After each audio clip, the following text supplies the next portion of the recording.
Albany to fund public housing. They used to have 21 city and state developments. We stopped receiving funding in 1994. We haven't received funding for that since 1994. If they're not going to fund public housing, we need for them to fund something else. Our community centers are not being funded now. The programs in the community centers are not being funded now. So we need to look at alternatives. We need to look at alternatives in order for them to fund this. I don't know if a lot of your elected officials are aware of Section 3. Section 3 was implemented in 1968 as part of the Civil Rights Act. Section 3 gives residents in public housing, low and very low income, economic opportunities to work when any construction is going on. In New York City, prevailing wage is $35 an hour. So can you imagine these young kids walking the streets, pants hanging down, not paying attention?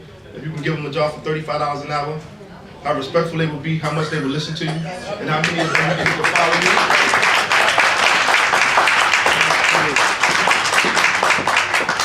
We need to let our elected officials know what Section 3 is, and if we need to educate them, we need to educate them. Another thing we need to stop doing is we keep on looking to elected officials to help us when they're stocked within public housing that can become elected officials. There's no reason why any of us cannot run for office and become elected officials. No reason at all, none whatsoever. 964 regs is governed throughout the United States for every public housing development, every resident association. They want to get rid of that. If they get rid of that, we won't have a leg to stand on. We have to fight for that. We have to go to Washington, D.C. and fight for that. You have to understand when it comes to politics, there's going to be a lot of people in that room that don't have any public housing in their districts, in their developments, in their areas. And they're not going to fund public housing. So now the politics come into play. What are you going to give me if I give you this? What am I going to receive? What am I going to get? But we have to come together and go down there and let our voices be heard.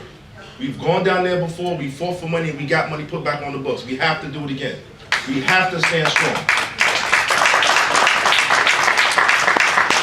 People talked about gentrification. In the South Bronx, there's gentrification going on. Right down the block from me, brownstones 10 years ago was $10,000. They're over $1 million now. In the South Bronx, over $1 million. Can you believe that? We have to come together at the end of the day and fight for what's right. If there's no affordable housing, no public housing, no low and very low income housing in this country, where are we going to go? Where are we going to live? What are they going to send us back somewhere else where we came from initially? We cannot allow that, not at all. I'd like to thank you guys for giving me the opportunity to speak.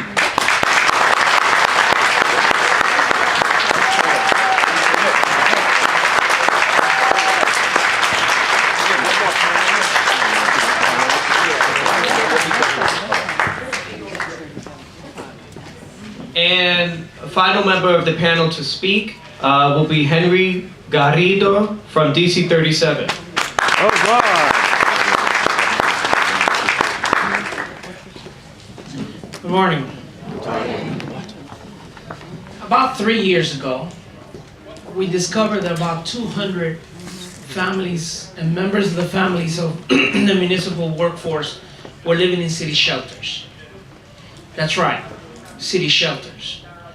When we reached the mayor of the city of New York to discuss this, the response we received were eviction letters sent to all those families. It wasn't because they didn't qualify for the services, so it was not because they had not obtained the services in an appropriate manner. It was simply because they were city workers. And the sentiment was that if you're a city worker, you're employed, somehow you cannot be homeless. That was the sentiment. We took the city to court and successfully prevented the city from evicting the city workers. But just the victory in court alone wasn't enough to describe and define the crisis that we're having in the city of New York. See, part of the problem we have is that we like to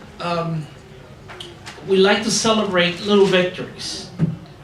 We come from a different perspective in labor, right? And we not only represent the people who work in the public housing and in our other housing authorities and the housing preservation and development, but we have about 15,000 people residing in the New York City Housing Authority.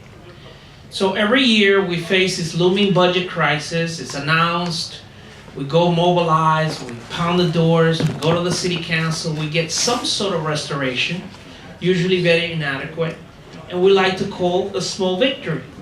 because we were able to get 70 cents or 75 cents of whatever dollar was supposed to be restored. In the last couple of years, the movement to close the community centers, the senior centers, has been the latest battle that we're facing. Last year, we went to the city council, were successful in getting restoration from the New York City Council for $50 million. The reality is the centers were still closing. And this year, we're facing that very same looming crisis again.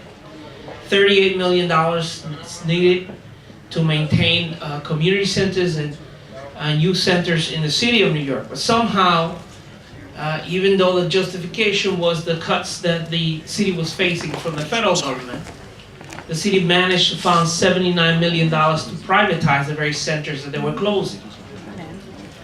And lo and behold, the centers and the vendors that were selected were very connected to the former administration. So there is a crisis, no doubt, in the funding and the preservation of public housing in New York City. But sometimes that crisis is created in a way of a panic to make sure that they sell the one asset that we have. And I mean, we saw that with the infill program. We've seen it with other moves to close and privatize centers. This year, I think some of the people mentioned, we're facing yet another deficit. We met with the Housing Authority a few weeks ago, and they announced that another $200 million this year will be lost as a result of sequestration and continued resolution by the federal government. We are encouraged by the good news that were announced 2 days ago by the de Blasio administration that the city will forgive the Housing Authority for the last 2 payments in the police, which was mentioned before. That, I think that's very good news, and we should all be happy for that. It is only a temporary measure that would save the Housing Authority $52 million. But people talked about police and sanitation and other areas. There are other areas that I think the Housing Authority could be benefited for. For instance, we suggested to the Housing Authority that perhaps they ought to ask for a waiver on the payment in lieu of taxes that they pay. That's another $18 million. And that they could, in effect, do an intra-fund agency agreement that would allow the Department of Youth and Community Development and Department for the Aging to, in effect, pay NACHA to provide the services that it's providing instead of closing the community centers. There's another $38 million that NACHA could get in order to reduce this $200 million deficit. But let's be clear. We have an agency that has been plagued with mismanagement. We have an agency that wastes a tremendous amount of money. I made this very specific example during Sandy, where my aunt, who lives in Queens North, public housing, we came to her house, and she is disabled, and there was a big sign on the door that says, if you need help, you can call this number. And when I contacted the number to try to get some help because she was disabled and the elevator was broken, the number had been disconnected by 2 years. Now, I, of course, went and kept looking and found other problems with the call centers and found a number of issues in her public housing. I found, for instance, that the scaffolding in the neighborhood, in the public housing, had been up for six years after the completion of the work. And furthermore, that it had received an expansion of the contract for another 4 years. And I asked the question, well, first, how much are we spending here? And it came up to about $800,000 in scaffolding around that area. And I asked the question, why is the scaffolding still up if the construction has been completed so many years prior to that? The answer we got is, well, we haven't gotten around to it. How many times have you gotten a call for a complaint that has been holding, and you get that similar answer? So we can't do both.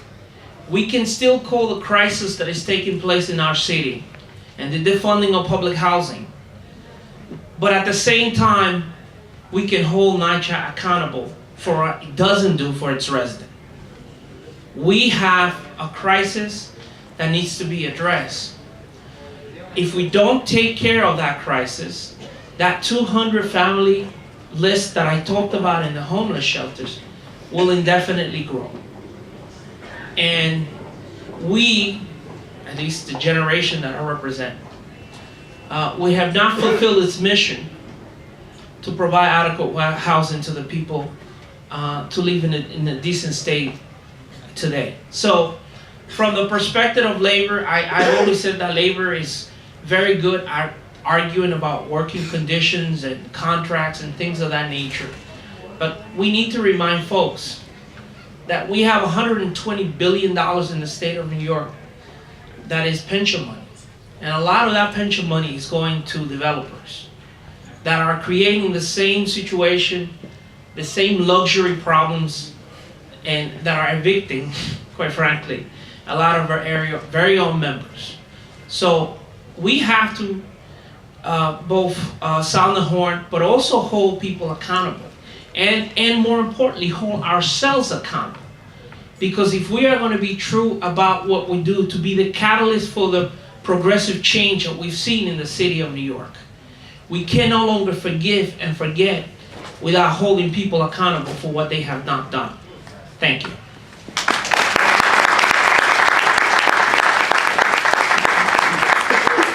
Thank you.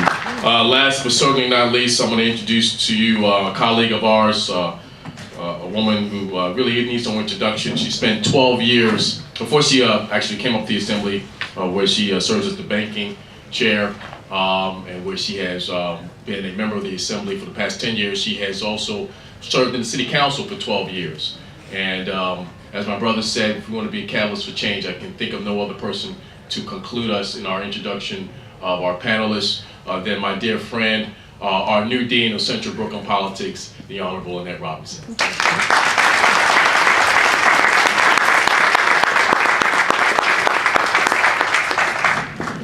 Thank you very much, Assemblymember Mosley, and to my colleague Serrano in the Senate, and to the distinguished panel that has made outstanding presentations here this morning. Just want to say welcome to each and every one of you. Welcome.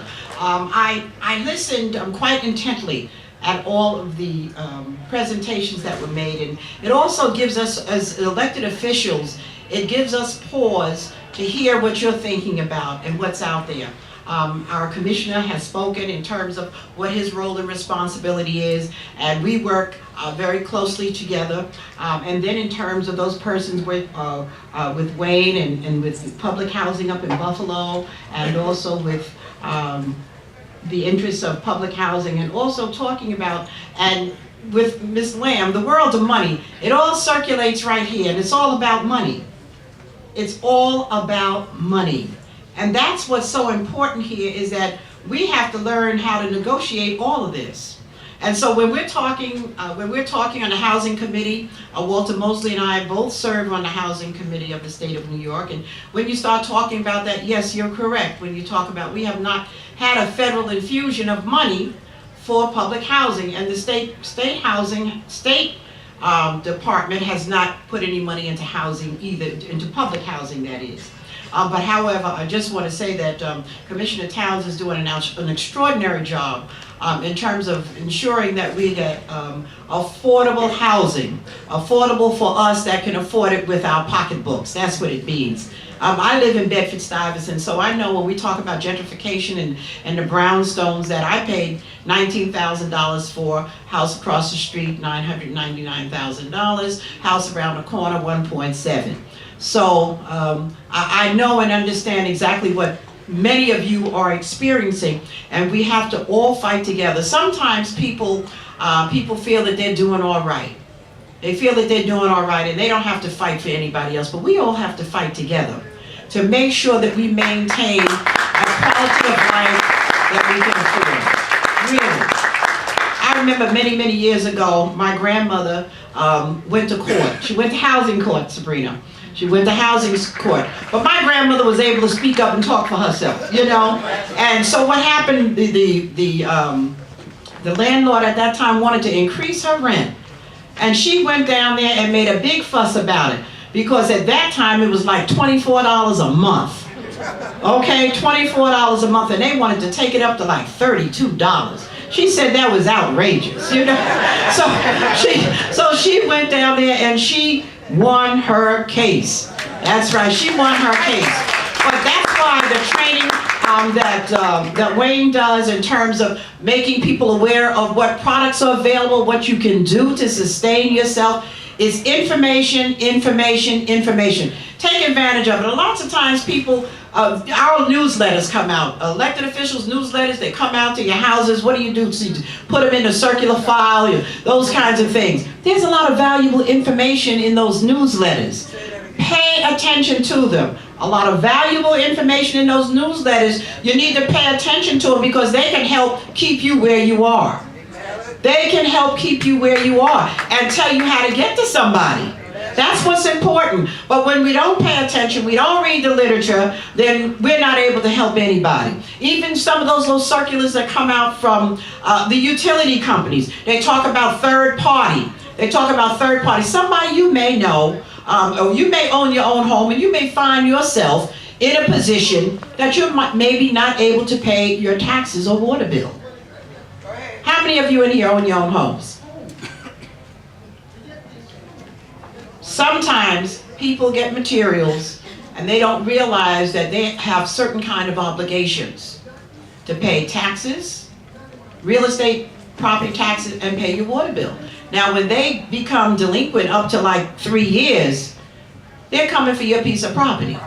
They're coming for your piece of property.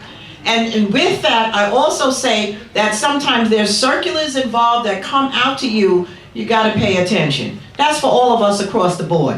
Whether we're living in public housing or we have our own homes, we need to pay attention to what's going on in terms of this whole housing issue. Because it seems as though anyway, people are coming, it's a land grab.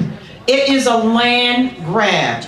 And we have to make sure that we pay attention so that when they start coming, and sometimes people don't like to talk to anyone else. Well, I can't make my rent. When people couldn't make their rents before, they had rent parties. They had rent parties where people came together. Somebody had some chicken over here, and somebody made potato salad or whatever the case may be, and you pulled it together. And we have to do that again. It's called cooperative economics. That's what it's called. Cooperative economics. And so that's what we have to do. Families must do that to be able to thank you. Families must be able to do that so that we can preserve and protect. Because if not, there'll be many more people in the shelters, as it has been expressed here today. There'll be many more people in shelters. I've seen people that have to go into shelters that have been able to provide decent livings for themselves and their families, but now they find themselves in a different experience. And so I say to you today that please listen to the information, talk to folks that are up here so you can gain a greater understanding of what's going on in the world of money. And I use that phrase, the world of money, because that's what it's all about. It's about M-O-N-E-Y. If you don't have any and somebody else does, they're gonna try to get yours, and whatever you have, and you're gonna be the have-not. Like they say, have anyone seen a show on television, The Have and Have-Nots? Okay, don't end up being the have-not. We want to be the haves. Thank you. God bless you for coming.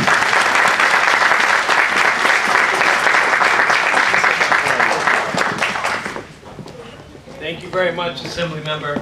And now we're at the point in the program which the conversation gets really compelling, the question and answer period. So if anyone in the audience, and I hope you're out there, who have questions for the panel, please feel free to come up and use this microphone and ask your question.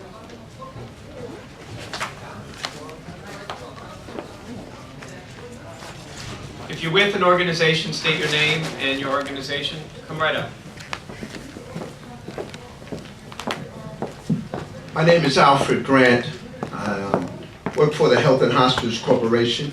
I'm a vice chapter chair of Local 420. The question that I want to ask about housing is that I work for the city. I'm a city worker. Affordable housing affordable. I work hard. City workers work hard. And when you say affordable housing,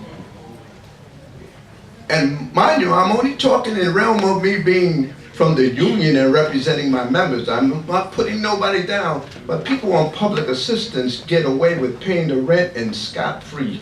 Hard city workers gotta work hard for their money. And you know what I would like to do? I would like to send my grandson, who is an A student, to college, but I can't afford to because I gotta pay my rent. We lost his father, so I'm his dad now. And I have dreams that I want to send my kids. I want to divert money somewhere else, but I got to pay my rent. I live in a place called Tracy Towers that is run by Mitchell Lama. Mitchell Lama was getting federal money to take care of Tracy Towers. I lived in the South Bronx when the Bronx was burning. When Jimmy Carter came there and saw it and thought it was like war-torn Germany, he created something called Habitat for Humanity, helped build the Bronx back up. But I'm telling you, Colin Powell lived down the block from me on Kelly Street. And next thing you know, last year he came and a new building went up and he put his name on it. But you still got city workers who are in court now trying to make sure that they can pay their rent and don't get dispossessed because they got to go to work tomorrow. My thing is, if it's affordable housing and we're city workers, somehow I have a problem with understanding, and I thought I was smart and I thought I was wise, but I have a hard time understanding that I'm a city worker. I help service for the city, work for the city in the hospital. I work hard for the city, but I can't afford sometimes to pay my rent. Because lo and behold, I got grandchildren that live with me. Next thing you know, it's hard when you got to sit there and worry, when you got a dining room table, flat screen TV moved up into the 21st century, and next thing you know, if I get put out, I got to worry that this stuff is going to get put in the homeless storage and whatever. You know, these things come to me. And I'm proud to say I'm 60 years old. And you know what? The thing is that I had a stroke. Everything was almost lost. Thank God I believe in God. Next thing I walk again. But you know, my mind is alert and sharp, but I can't understand the word, and I wish somebody help me. I believe this has to go through legislation about affordable housing and city workers.